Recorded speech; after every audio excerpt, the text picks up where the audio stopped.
We reached out to Howie Epstein at the University of Virginia to give us an update about, a pre-workshop update about something coming up. I believe it's next week there at the University of Virginia. It's called Bridging Science, Art, and Community in the New Arctic. And then hopefully following Howie's quick update, we'll hear from either Lori Parrott or Nettie Labelle-Hamer from UAF regarding a U.S. High Arctic Research Center workshop that will be coming up here at Fairbanks at the end of October. And then after that, Kelsey will give us a brief update about USPA activities and a new effort within the USPA that she is currently heading up. And then following that, I'll introduce Claire Hemingway, NSF Program Manager for the AccelNet program. And I'll expand a little bit on that introduction following our member updates. So Christina, would you like to get going to give the update about the Arctic Futures 2050 meeting? Yes, I can do that. So I actually see that quite a few of the audience, of the people in the audience here attended the meeting. So hopefully I'm going to capture it well enough, and otherwise feel free to add afterwards. So the Arctic Futures 2050 meeting took place 2 weeks ago at the National Academies in Washington, D.C. The meeting was mainly organized by SEARCH, the study of environmental Arctic change, and had a focus on bringing together science, indigenous knowledge, and policymakers. We were maybe 350 people or something, and there were very few science talks, mostly panel discussions on topics like what's the current knowledge of Arctic change, fishing in the Barents Sea, subsistence whaling, modeling risks in the Arctic system, and then also informing Arctic policy. I have attended lots of science meetings. I have barely attended this type of meeting, and I thought it was really useful to have these different groups of people together in one big room and share coffee breaks with them, because it gave a great opportunity to talk to people that I usually don't talk to. I heard comments like, oh, you work with Permafrost, that's so scary. And so I think this type of meeting hopefully was a possibility for people to talk to each other if you don't, and then if you fear permafrost, maybe talk to a permafrost scientist, and then you hear, yes, it's something we want to worry about, but also we can do something about it. And I'm curious mostly, I think, what the long-term outcome of this type of meeting will be, which at this point may not be quite that clear yet. We had hoped for a slightly higher participation from the policy side. We had really great science and indigenous participation, and it was also nice to see the program managers from different funding sources that are based in DC to attend the meeting. I actually thought that was really useful, because they got to hear what scientists need and how collaboration between indigenous people and Western science, as it was referred to, can maybe work a little better in the future. There were many people. Feel free to add anything if you feel like there's something else that I missed. This is Kathy Wilson. I also attended. I just wanted to briefly say that one of the things that really struck me about the meeting is how, I mean, even as a permafrost scientist, and we know how fast the Arctic is changing from a data perspective, that the urgency of the problem really felt so much more tangible with the indigenous perspective. And one of the great things that, I don't know if this was something that was discussed on the final day, because I wasn't there for the last day, but Ted Scher and Christina and others were talking to a subgroup about what kinds of things could we do to actually raise awareness of issues in the Arctic. And we talked about maybe getting some sort of a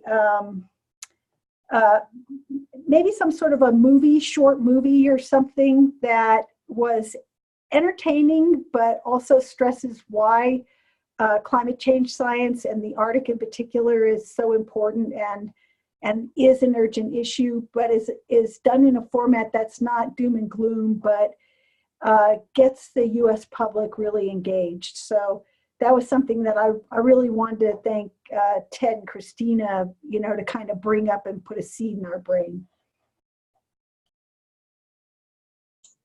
Yeah, thanks, Kathy. We are working on these things still. Right now, SROC preparations are in progress, and so this will probably be not happening for another 2-3 weeks. But I'm pretty sure that we will do some follow-up thing from the meeting. Yeah.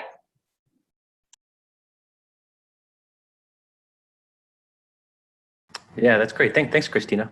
Anybody else have any quick questions for Christina about the Arctic Futures 2050? Or any comments from folks that were able to attend as well? Okay, thanks, Christina. Thanks, Kathy, for jumping in there. Howie, do you want to give a quick update about your upcoming workshop? Yeah, sure. Hi, everybody. I'm Howie Epstein. I'm a professor in environmental sciences at the University of Virginia. And thanks, Ben, for letting me give an update on this workshop that we are having at the University of Virginia in Charlottesville, Virginia, starting next week, starting on Monday, September 23rd.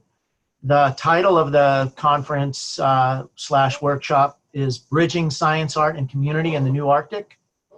And it was funded by the National Science Foundation's Navigating the New Arctic program, not in this most recent call, but one call ago, and it's been a while for us putting this together. But we're ready, and hopefully we're going to pull it off next week. We also received some additional funding from the American Geophysical Union Centennial Award. They contributed to this as well, as did several internal groups within UVA, including our new Environmental Resilience Institute. Our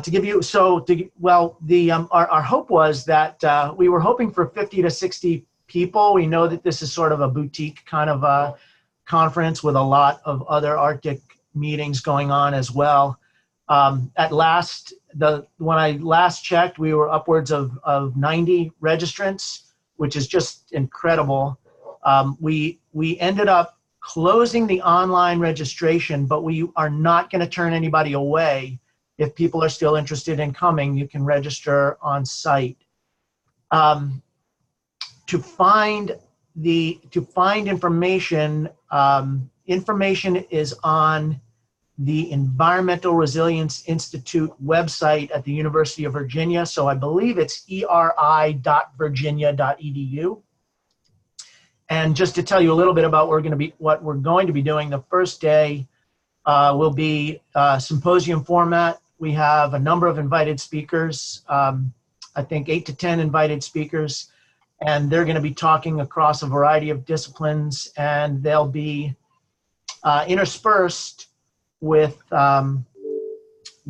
talks from the Arctic Youth Ambassadors. We have 6 Arctic Youth Ambassadors coming from Alaska, along with 2 of their chaperones. So the looking at our website, yep, go to event. If you go to events, and there should be bridging. There we go. I didn't make this website, but keep scrolling. Let's see if we can find it. Try events.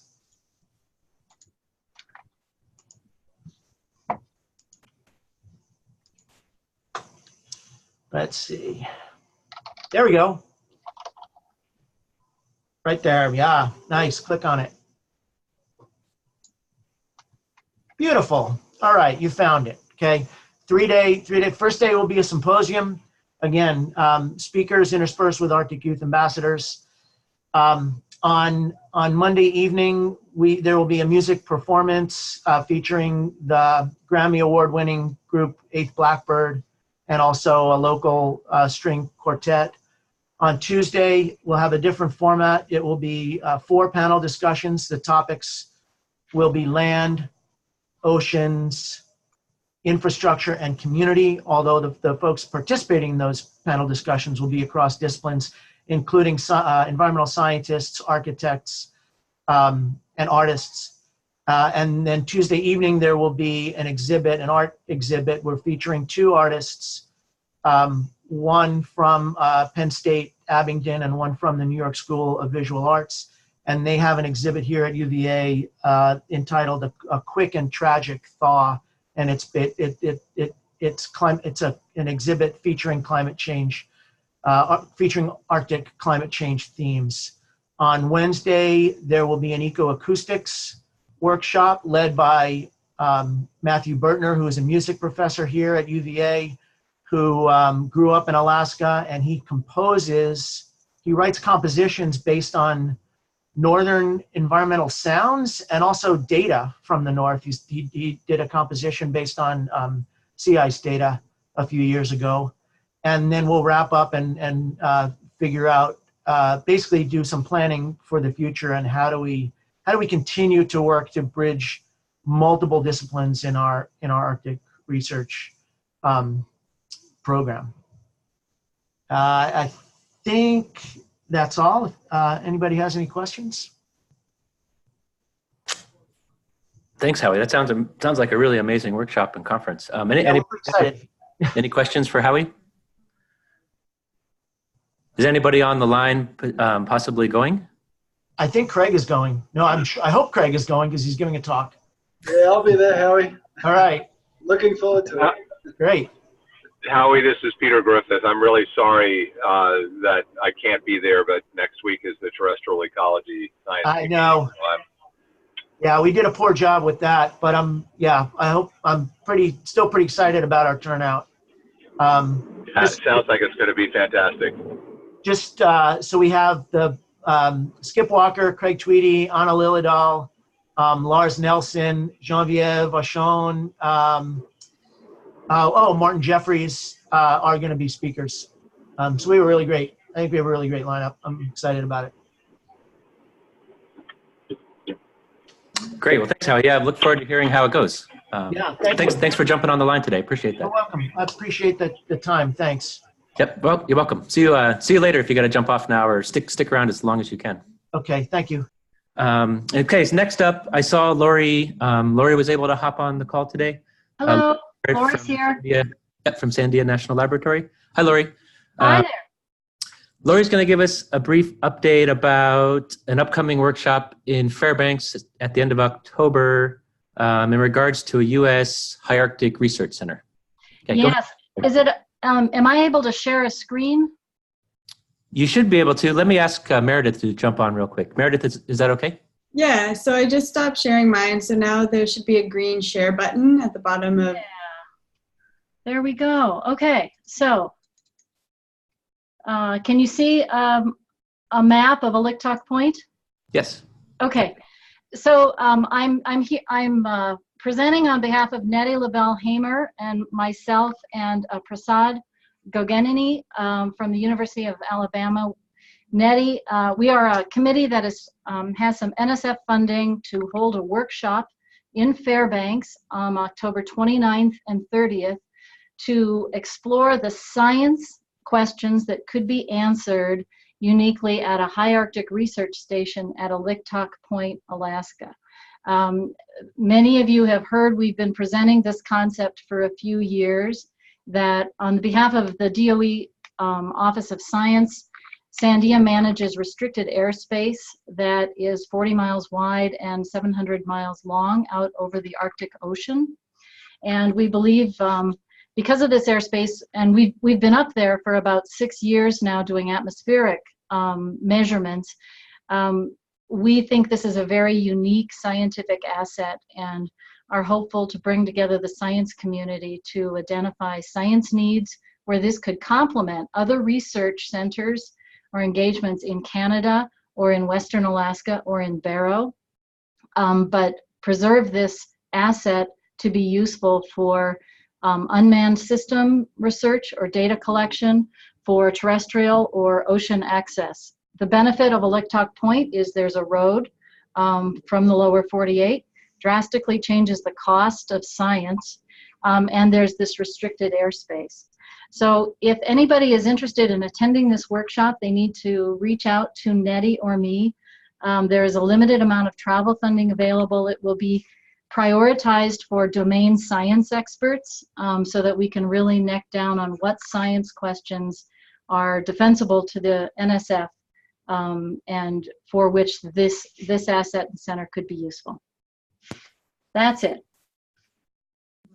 Okay, great. Thank you so much, Lori. You're welcome. Do you have any questions for Lori about maybe about the activities that are ongoing at a LICTOC upcoming workshop?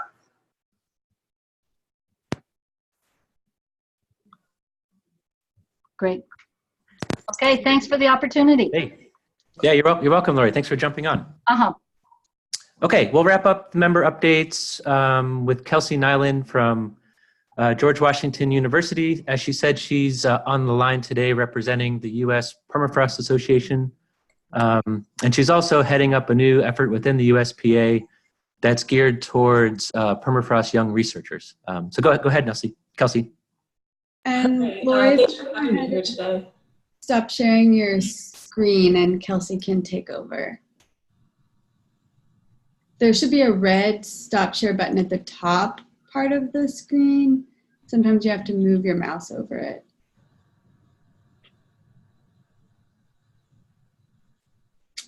And you're muted. There you go. Yeah, it's just going to take me a minute. I'm sorry. I closed a window and now I have to find it and reopen it.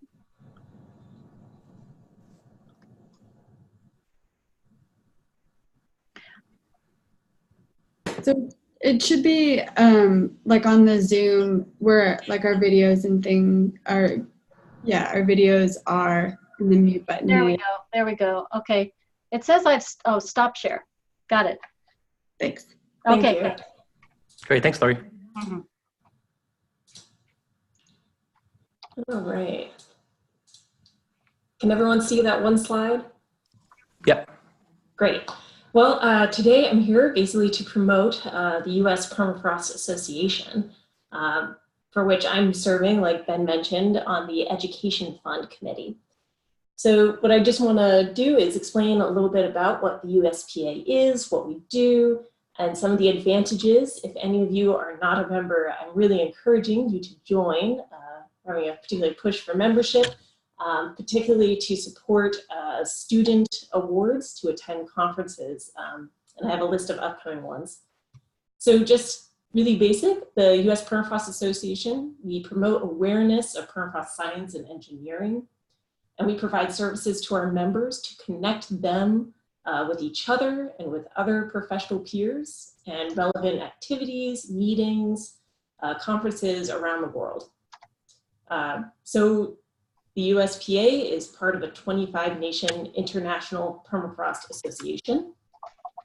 And we cooperate with the IPA, the International Association, on a number of different regional and international conferences.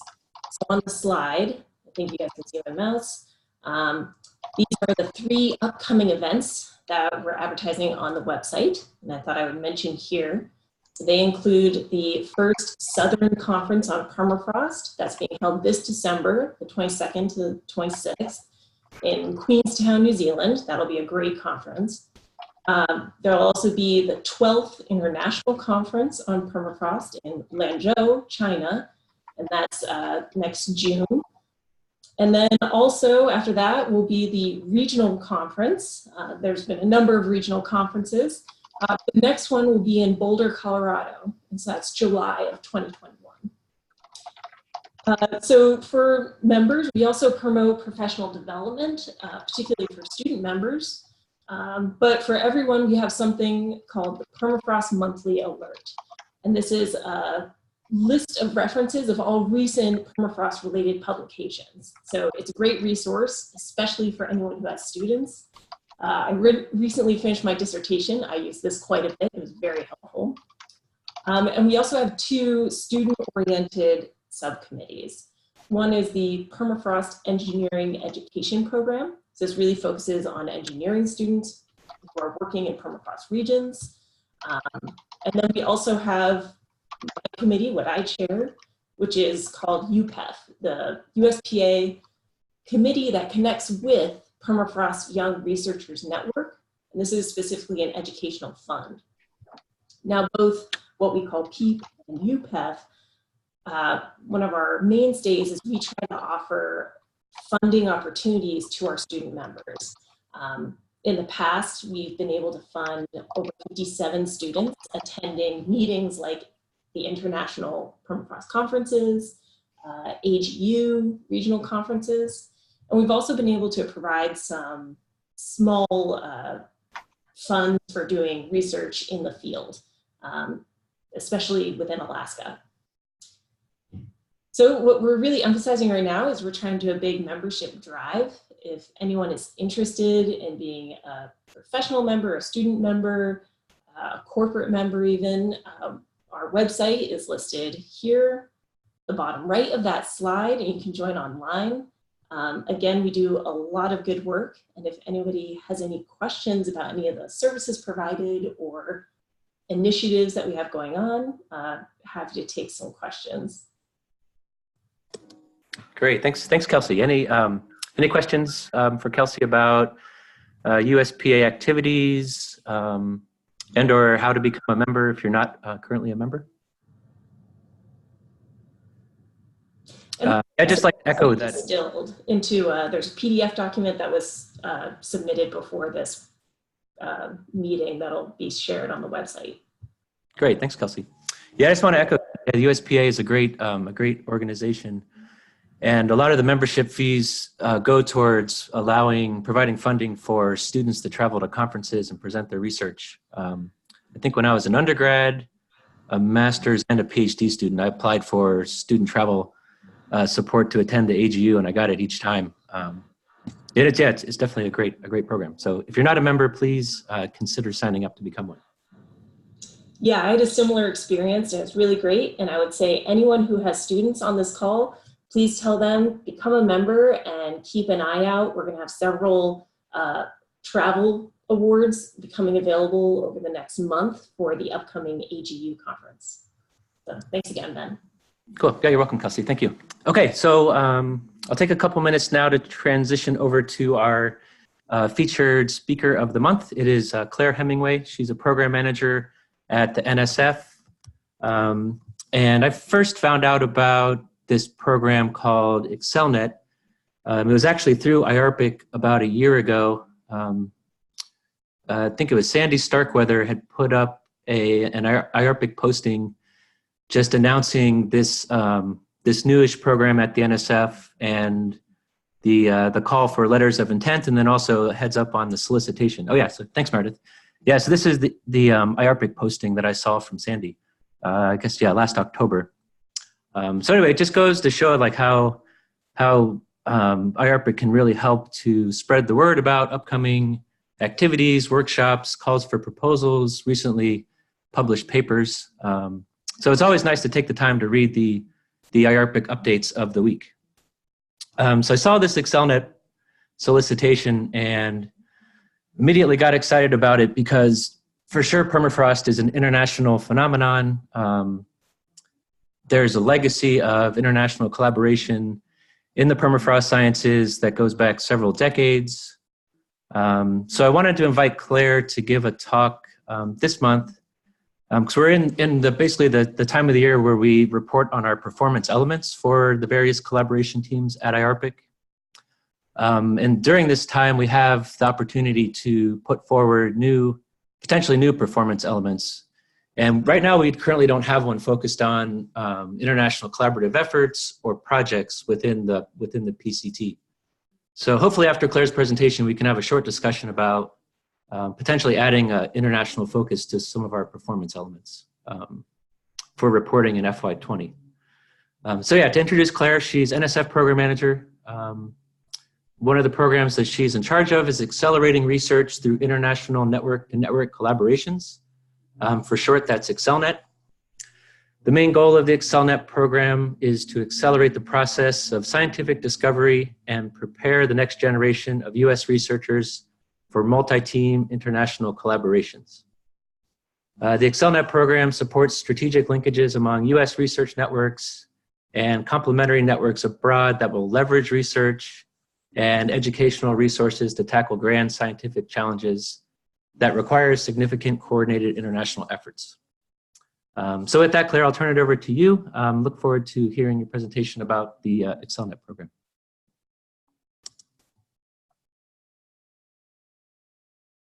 Great, thanks so much. I'm really excited to have this chance to talk with you. And let me say, as part of my activities, I also serve on NSF-wide programs, and so I'm on the working group for navigating the new Arctic.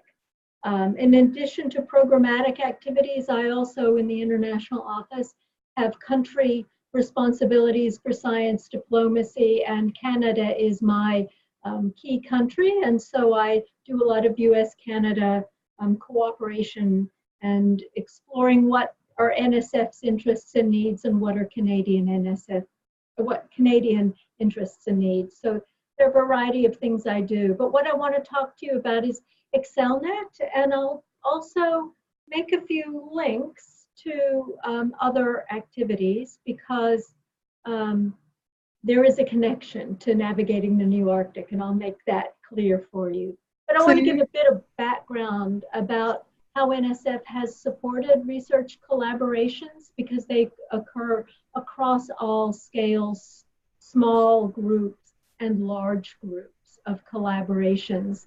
Some of those are focused with more institutional efforts, and those that bring together researchers who are very dispersed in a network fashion.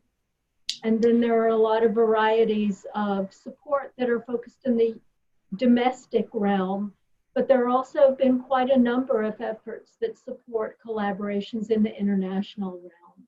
And so in our Office of the International Science and Engineering, we have not only got into this new program, AccelNet, but some of you might be familiar with the PIRE program, Partnerships for International Research and Education, and there have been programs within the Arctic that have been supported there. So I think what I want to highlight here is there's a long history of NSF supporting collaborations, and what that means is that there is a robust body of researchers across very different fields that have been working, and now many of them are ready for sort of a broader scale effort, and that's where AccelNet comes in. I highlighted a few programs like AccelNet, like PIRE, that are international nature. You'll see that I highlight the Arctic Observing Network program that's in the Office of Polar Programs. It's not inherently international by nature in that all proposals must have an international component, but obviously much of the work in the Office of Polar Programs at NSF is international in scope. So I wanted to make that clarification between where international is welcome, which is all of NSF, versus those programs at NSF where international collaboration must be part of the proposals. Claire, I just wanted to let you know that the screen is showing the presenter mode, so we're seeing like the next slide. Okay, so which happens sometimes when people have two screens, so you might have to stop sharing and try sharing again. Do you remember what you did exactly at the first time that you shared? Because that worked before the meeting did. Well, let me see. All right, so I've stopped sharing now, right? Yes. All right, I'm sorry to interrupt. That's all right. I do have two screens. That looks good, yes. All righty. Okay. Yeah, looks good up here too. Okay, great. So one thing that I want to highlight that connects with the Navigating the New Arctic efforts is that NSF did make a significant investment as the Navigating the New Arctic effort got underway to stimulate research coordination networks. And obviously some of you on this call are well aware of them because you are leading these efforts and part of them. But the point being that there is substantial investment at working at a network level scale. And so as NSF is always looking at its portfolio, some of what we want to do is to look ahead to see from the investments that we have made, what might be programmatic activities that would support those.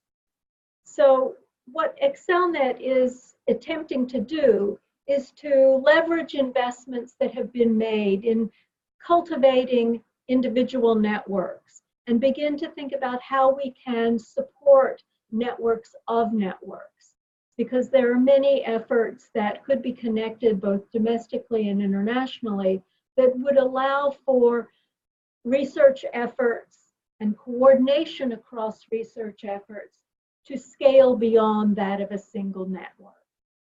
So I'll give you a little bit of the background. Thankfully, in the introduction, Ben's already given you the key points that what we're trying to do is create strategic linkages amongst networks domestically and abroad to tackle these grand scientific challenges that do require a large-scale coordinated effort. And so we explicitly say in the solicitation that those grand challenges could be any community identified grand challenge, somewhere that there is consensus within the research field that significant effort should be applied to that field, or one of the NSF big ideas. And before I leave this slide and move to the next, I want to draw your attention to the fact that I've put this coming fiscal year's deadlines here. The solicitation that's out, 19501, when we put it out with 2 fiscal year deadlines in it. So we have moved through the first competition, and I'll talk a little bit about that at the end. But the next year's deadlines, October required letters of intent, and January 1, 2020 full proposals due, are already posted for the community and actually have been out there since the solicitation was out. So really, in highlighting the NSF big ideas, those of you who work in Arctic and Antarctic areas know that navigating the new Arctic is both one of the NSF big ideas, but also a community identified grand challenge. It's an area that from the ground up, you've known that there needs to be significant applied effort. And it is inherently international, working in the Arctic. The only way we'll solve these large scale issues is by sharing our expertise and sharing knowledge and aggregating our understandings in various contexts. So I did want to just highlight the navigating the new Arctic as one of the significant areas that the NSF big ideas is inherently international. Obviously, other areas like Windows of the Universe is also inherently international. All astrophysicists today work in an inherently international realm. But others lend themselves very well to international network of network approaches. So one thing that we're finding as we're unveiling this new program is that it takes a bit of a conceptual leap for some folks to think about moving from a single network to a network of network scale. And so we provide in the solicitation definitions of our view of a network and our view of a network of networks. And that definition is focused on 3 attributes. What's the distribution of researchers, either localized in an institution or distributed anywhere? What's the function of the collaboration, and what's the scope of the contribution to the research field? And so we view a network as an established, coordinated, and distributed group of scientific researchers who cooperate within or across fields to collect and share resources, knowledge, and expertise. And obviously, you are already working in that network scope, sharing your resources, sharing your knowledge, and sharing expertise. So you probably get what we mean very clearly. What we mean by a network of networks for this program is to create a formal link amongst networks that will amplify the research and education activities of the networks in order to advance the frontiers of science. So to really take something far beyond the scope of a single network and make a contribution to the field beyond that of a single network. And so we are really trying to find ways of better defining and describing to people what that network of network scale is. In some fields, people get it inherently because they've been working there.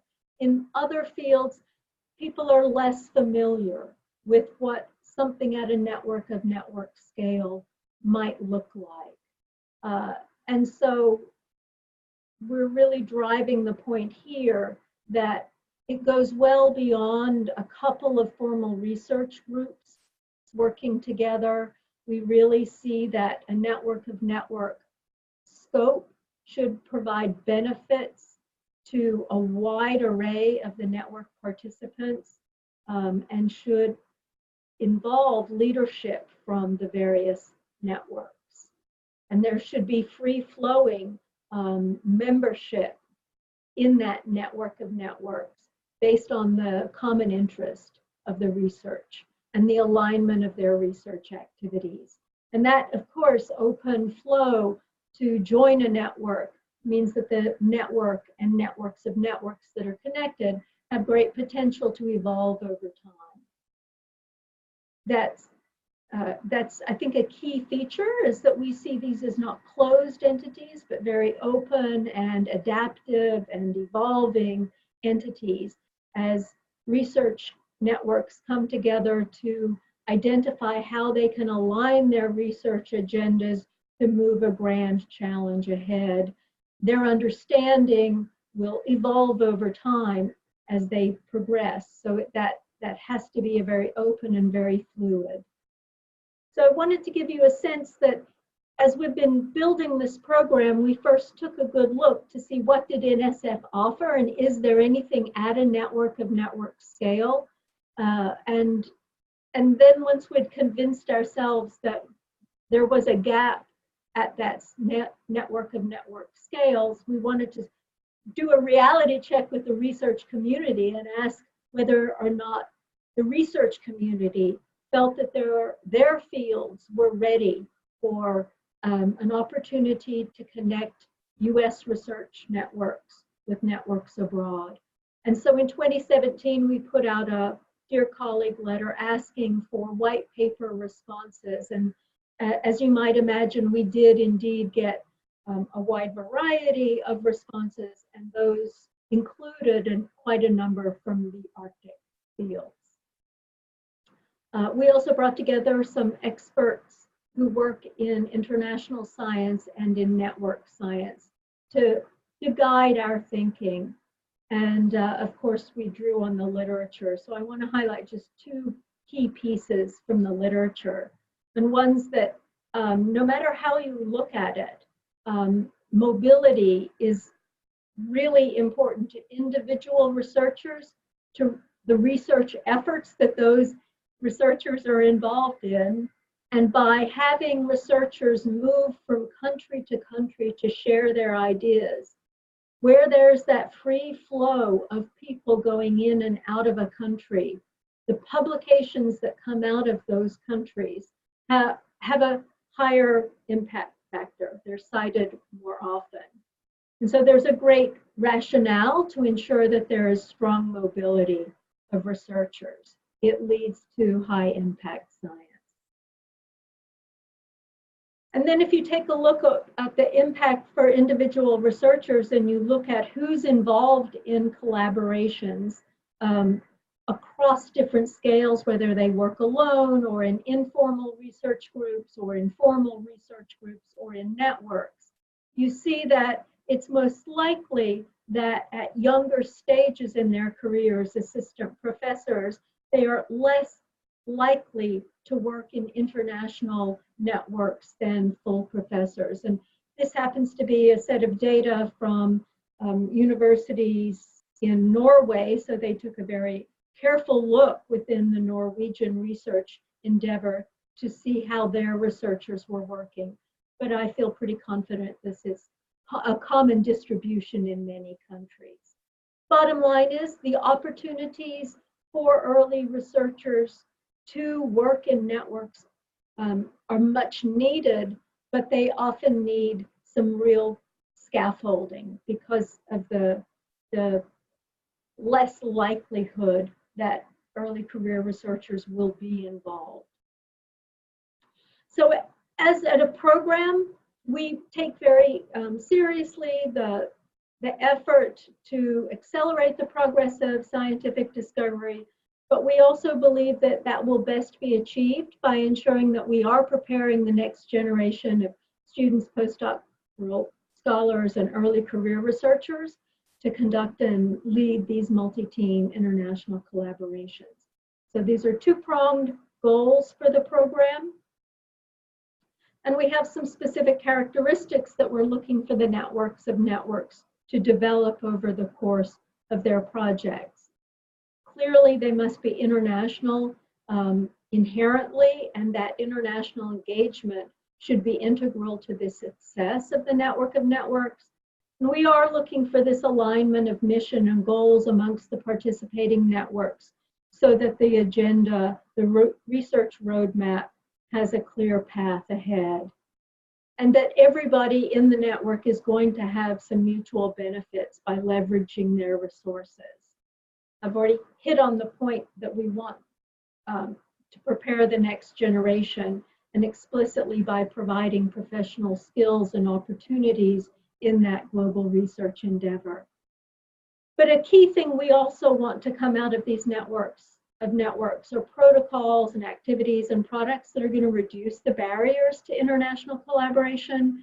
International collaborations are hard, and any products or protocols that these networks of networks working at that scale can develop will make an impact not only for their own research endeavor, but those will transfer off to other projects.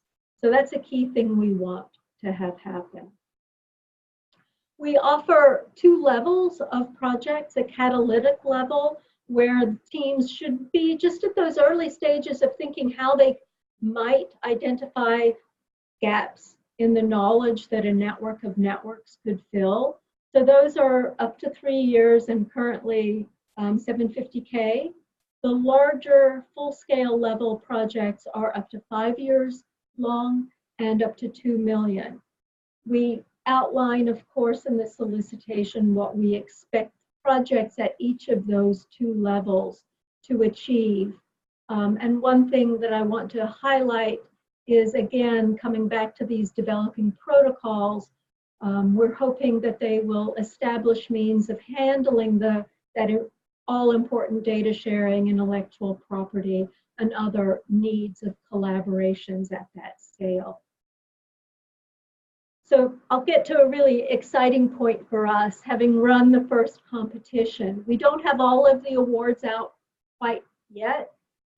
As you might know, we had a government shutdown in January, and that's actually, we're still in the knock-on effects of that. So the awards thus far include 3 full-scale projects and 4 catalytic level projects.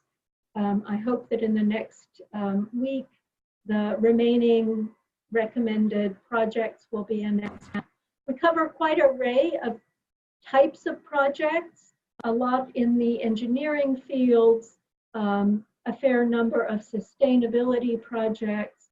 As you might expect, those are grand challenges. And so projects at in those focus areas were viewed as highly meritorious.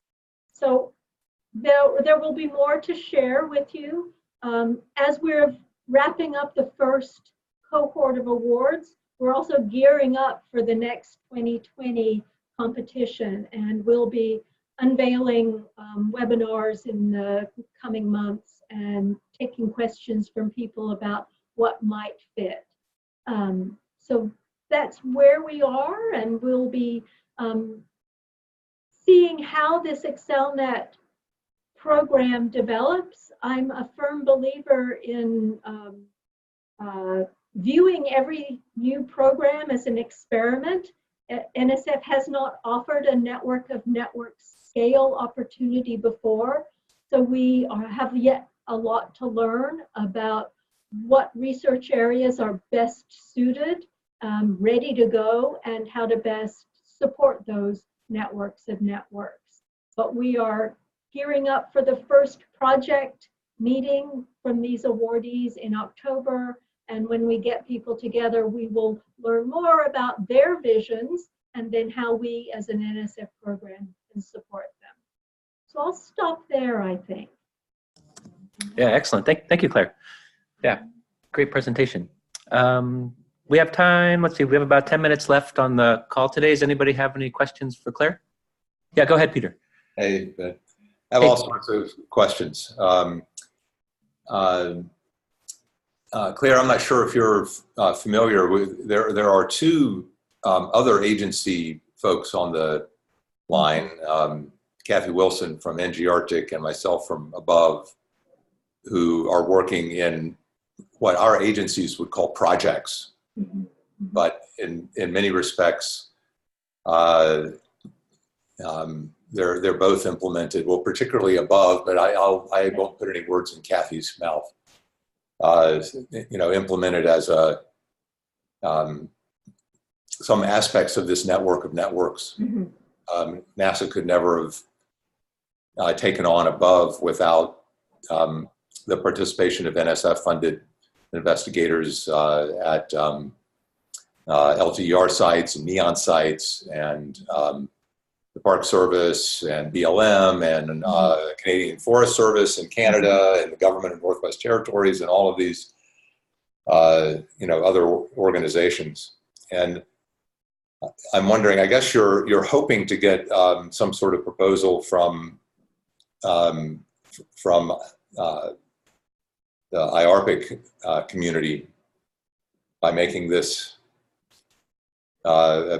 presentation, or at least making it known. I would just encourage you, and once again, I won't put words in Kathy's mouth, Kathy, but if you have NSF folks who want to talk about doing networked projects in the Arctic that NASA and DOE are doing things like that, currently, and might be able to be helpful in some way of lessons learned and that sort of thing. Yep, thanks.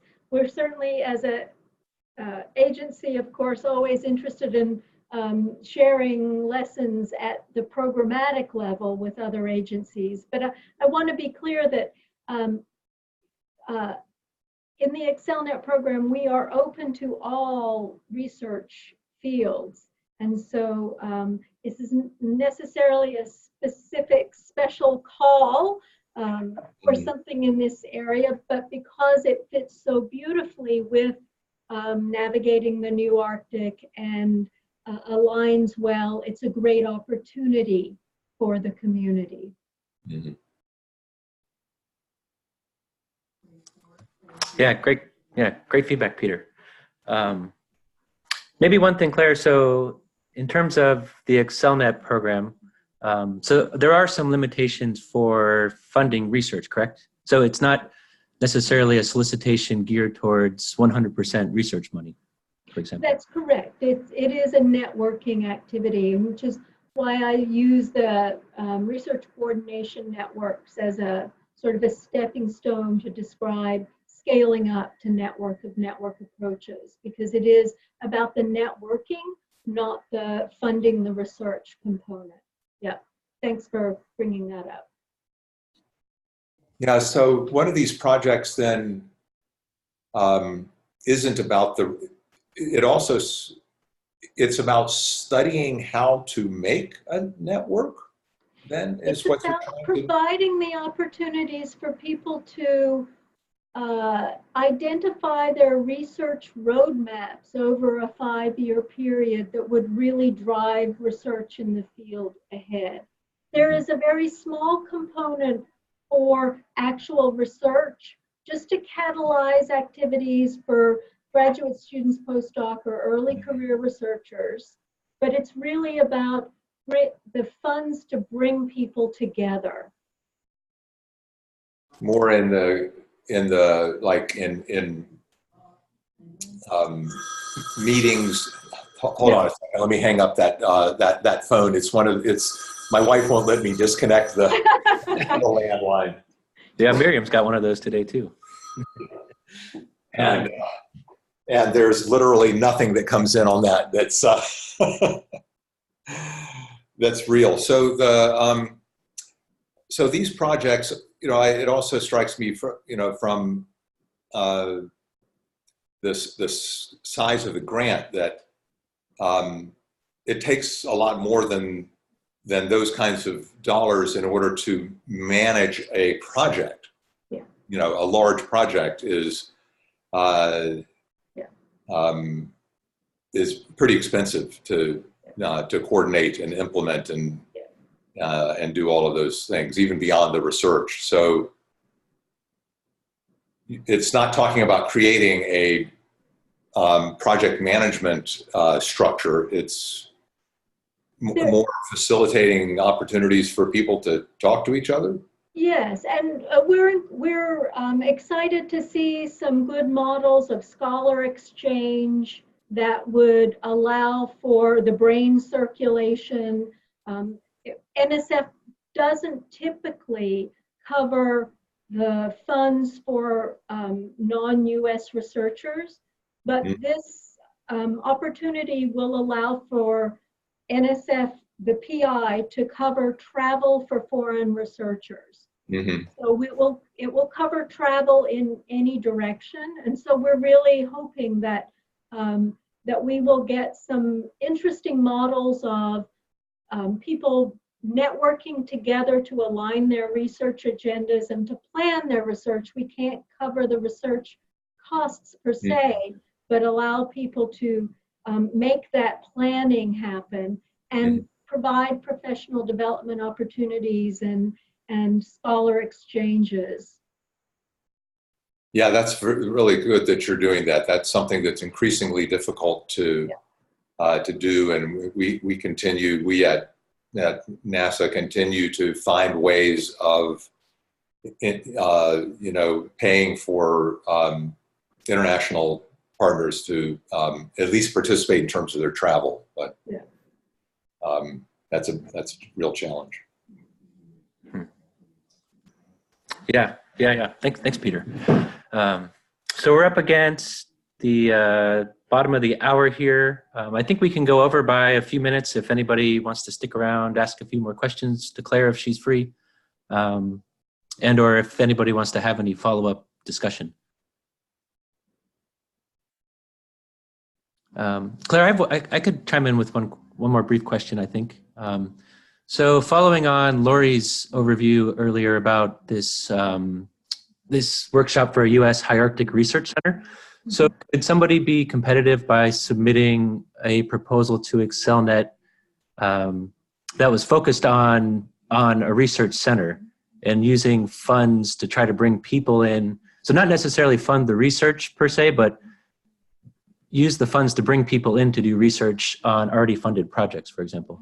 So I think that's a great question, because much of what we want to do by linking networks of networks is to leverage resources. And so if there is a specific field site that would be leveraged, that's an important component that would be a reason for people to come together.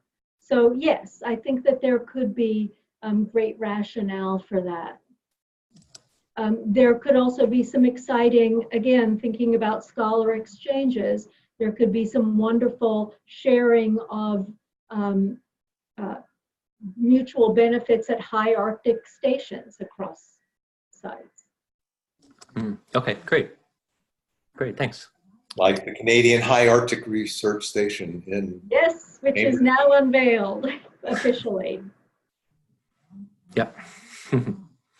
Okay, anybody else would like to ask any questions or and or provide any updates to the group for the September PCT webinar? Okay, hey Lori. So I guess no. So I guess we'll wrap up. Thank you so much, Claire, for the presentation today about the AccelNet program. That was excellent, and thanks again for the speakers for providing some updates about past workshops and upcoming workshops, as well as the USPA update from Kelsey. So for October, let's see, Meredith, I might need your help here. So I think our next webinar is October the 8th, if I have the date correct? Yep. Okay, good. And then Dr. Ted Scheer from Northern Arizona University will be our speaker in October, and he will be providing an update about the IPCC special report. And Christina, did you want to chime in and add any specific details about what Ted will cover? Yeah, I think he'll cover the permafrost aspect. I'm sure he's able to answer other questions as well, but it will be a specific focus on permafrost. And the report is due to be released next Wednesday, so it's a timely update that should be useful for the community. Excellent, excellent. Cool, yeah, thank you for helping arrange that, Christina. Okay, I guess that's a wrap for September. Thank you. Thank you. Everybody. See you next month.